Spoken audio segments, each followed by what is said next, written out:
Hi, this is a section where I'm going to be talking about DIY Magazine and my role with them at Eurosonic.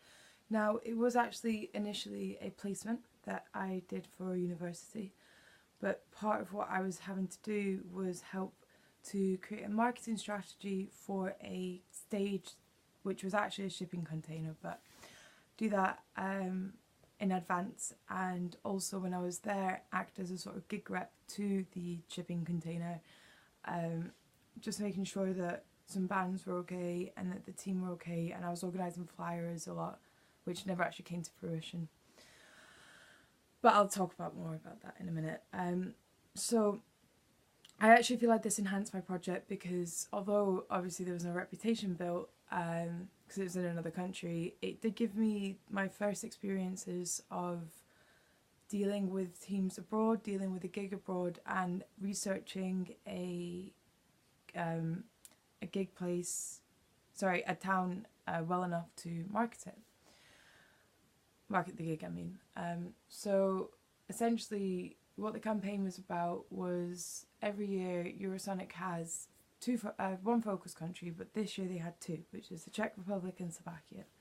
DIY Magazine were acting as media partners to both of those countries, and they basically agreed that they were going to give coverage, and they were going to have a DIY stage, which was this shipping container.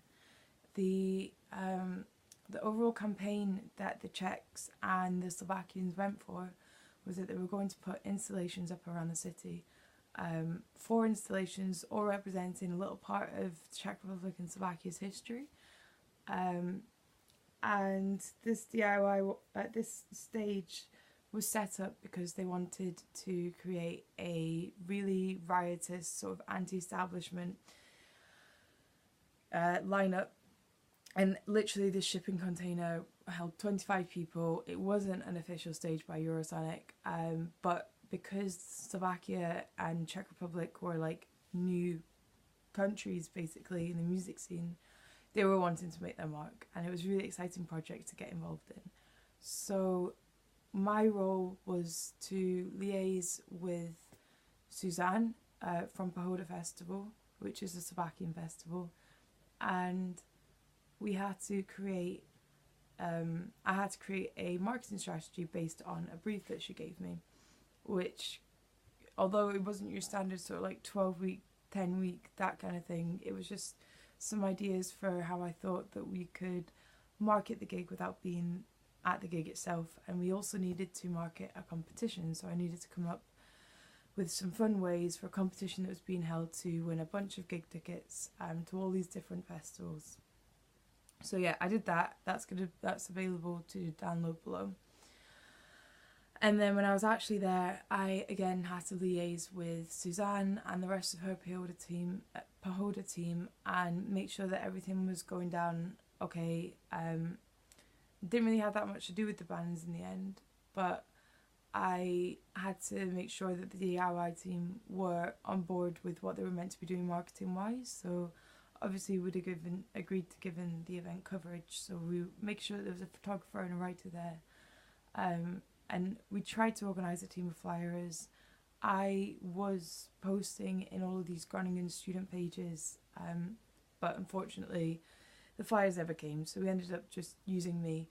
I just went to the gig, I just went to the stage, which was on the Thursday and the Friday nights from 5 till 8 PM, and just hung around and chatted to people, told them about what was going on, about the project, not my project, about the focus project, told them about DIY, handed out these little Czech focus magazines, which I should have right now, but it's actually available to download below as well. And in there was interviews with the artists or the stage lineups, talking more about what the focus campaign was. So yeah, that's what I did there. I felt like it really actually was quite useful for this project because I was finally able to experience having to work with a really large team of people. Most of them spoke Slovakian, which was a bit difficult, but yeah, definitely enhanced my experiences.